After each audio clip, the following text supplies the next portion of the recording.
Hi YouTube, coming back after a little bit with a top 8 YCS Anaheim deck profile. I played Fiendsmith Ryzeal for the event. It felt like it was the best deck going in. And performed really well. It was top 8. I lost to Trif in top 8. It was pretty unfortunate. He just drew way better. And I missed by a little bit, but I think it was like unwinnable regardless. Alright. But I got a lot of shoutouts to give before we start. Shout out Daniel behind the camera, of course. Yeah, shout out Yugioh right here. Yeah. Shout out to our other friends, Sam, Shane, David, Mishak, and then shout out to my team on the East Coast, Connecticut, where I live now, Team Silverback. They really helped a lot, you know, in terms of testing and theory crafting the list. So, yeah, with that, let's get into it. All right, let's go. Start 3x, 3 sword, 3 ice. This is all pretty standard for the Ryzeal decks. These are your best ones. Like, you max out on them. They're all starters. Sword's like the worst one. It's a little bit weird sometimes, but like, if you normal sword, it's kind of like telegraphs your hand's not good, and so it says you get hand trapped and then you just pass, which is a little unfortunate, but those standard engine, and then 1 node. For Fiendsmiths, 3 engraver. I think you have to play 3 of this card. I want to see it. I drew 2 kind of a lot, honestly. But I feel like you'd rather just see it than not see it, so I just play the third one. And so you could go down to 2 post side, but I think in the main deck having 3 just to maximize your chance of seeing engine is good. And then we got Lacrima and Lurie. I thought about playing 2 Lacrima just because it's level 4, and there are some hands if you only open Fiendsmith cards that you can get the 2 Lacrima and get the Duo Drive and play with your Ryzeal engine. Didn't really come up. It might have come up like 1 game today where I kind of wanted to do that, but for the most part it was fine with just the 1. And the kind of like, you don't want to have too many normal summons, so like playing multiple lists doesn't feel great. But this was fine. And then for hand traps, 3 Fulos, 3 Droll, 3 Ash. Shout out to David for these Ash Blossoms. They really came in clutch a lot.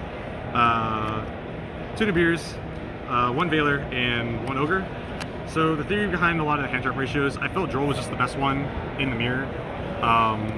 So I just wanted to like max out on that. It's worse into like some of the Rogue or some like Maliss, but I was kind of more like scared of the mirror than anything else because I knew it would be the best deck. In terms of the other hand trap ratios, like these were for cross out targets primarily. And then like 2 Nibs, I felt Nib was like a little bit stronger than some of the rest of the hand traps, so I felt like it was worth playing a second one. I maybe could have gone down to like 43, cut 1 and just play the 1 Nib, but like I wanted to have the math work so that I had like a reasonable number of hand traps. I have 44 cards in my deck with 16 hand traps and then 6 other non-engine cards. So like this ratio was mostly fine. Like I never really, you know, there's a couple games that I bricked on too many hand traps, but like for the most part you just have to play them, right? For spells we got Bonfire, of course. This card's gonna go to 1, but for now we play 3. It's broken. 3 Crossout. This is probably the MVP of the deck. This card saved my butt so many times. Like just being able to like stop all the hand traps in the game. The fact that I like had a wide range of targets for it, and then like being able to stop like Fiendsmith stuff against Fiendsmith matchups, or stop Ryzeal and mirrors. Like I cross out an engraver and it passed his turn one game. Like so yeah, crossout was crazy. Then 2 talents. I thought talents was also really strong, especially in the mirror. And I wanted to like maximize my value against the mirror, so I felt like it was worth playing 2 talents. And yeah, talents was also very, very strong today. Like put in a lot of work. Then we got the track for the Fiendsmith stuff, the Ryzeal field spell, and the plugin, mandatory engine requirements. I played Called By. Didn't draw this card too much today, this weekend. I've drew a few games, you know, help hit some hand traps, like, pretty good card. And I also cross out on a Called By 1 game too, that won a game, so, like, interactions come up. And then traps, just the 3 Imperms and the Fiendsmith Paradise for the Fiendsmith engine. 44 card main deck. The extra deck, we got 2 Duo Drive, 2 Detonator. This is like very standard. Every list plays 2 of these of each. Like, there's not negotiable really. For other 4s, we got Exciton. It's a light fiend. It's broken. You can start with ice and then Exciton their board and then full Fiendsmith combo after that. I didn't actually do it this weekend, but like the threat of that existing made my opponents play weird and start hand trapping my little guys. Exciton was very good. Even though I never actually, I might have made it only like 1 time the entire weekend. Then we got Dugaris. This card's very good. You go into it a lot. So just draw, and then you try to draw hand traps, or like draw your D-bears and stuff post side.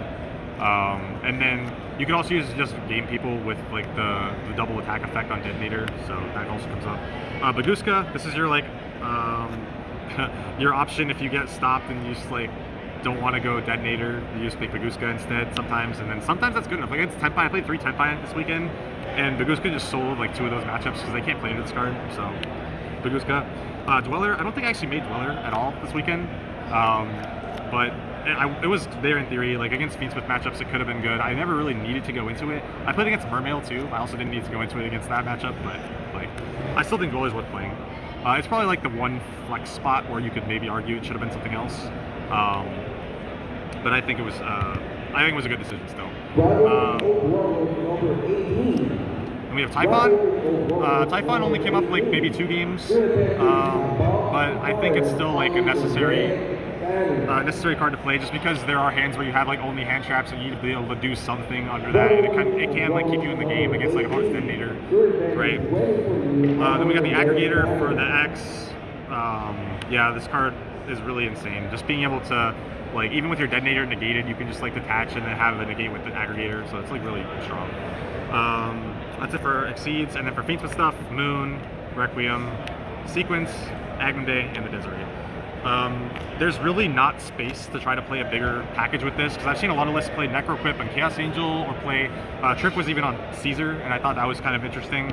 But there's just like not space. There's nothing I really wanted to cut from this. Like it would have had to been like cutting these two to make space for like Necroquip and Chaos Angel or Caesar or something. And it just didn't feel like that was worth it. So I just stuck with the smaller extra deck package, and for the most part it was fine. I didn't really miss like the Necroquip or the Caesar or the Chaos Angel, like any of those cards. Like they would have been cool in theory, but yeah, it was fine without it. Side deck, we got Triple Perulia. This is your best card going second in the mirror. It's just much better than Fulos. Sometimes you even like side down on Fuloses and put more of these in. Because siding out is like kind of difficult with this deck. Like the siding patterns, I still had to like get used to that throughout the tournament. But yeah, Perulia, really good. I only resolved it maybe like 2 times all weekend, but I actually didn't see it that much. But then we got Lancia. This card's soloed in my top 16 match against Maliss on the written feature. So you guys can go check out the written feature match on the Konami website, the Yugioh blog. And yeah, Lancia basically won the game 2 single-handedly, so this card's broken. And then we got 2 thrusts. I just wanted more copies of D-Barrier going first. So thrust really only ever winning going first. So that when I get Mulch Armied or like any other like hand trap, I just send D-Barrier in the mirror. Or against Tenpai, like this also goes in against Tenpai. They hand trap you, send D-Barrier. Same principle, right? 2 Ultimate Slayer for the mirror. I never resolved this card. I only played 3 mirrors actually all weekend throughout all my rounds, like including Top Cut. So I didn't see like as many mirrors as I was expecting. So this card like didn't really see. I didn't really use it this much this weekend, but I still liked having it as a good option for the mirror. I thought about playing like Metal Tronus instead, and that card is very good. I just thought like this was a bigger blowout, and I just wanted to play blowouts. So, and then we got Feather Duster, just for like any rogue matchups, or like mainly for like rogue matchups. I mean, I sided it in maybe a couple of games.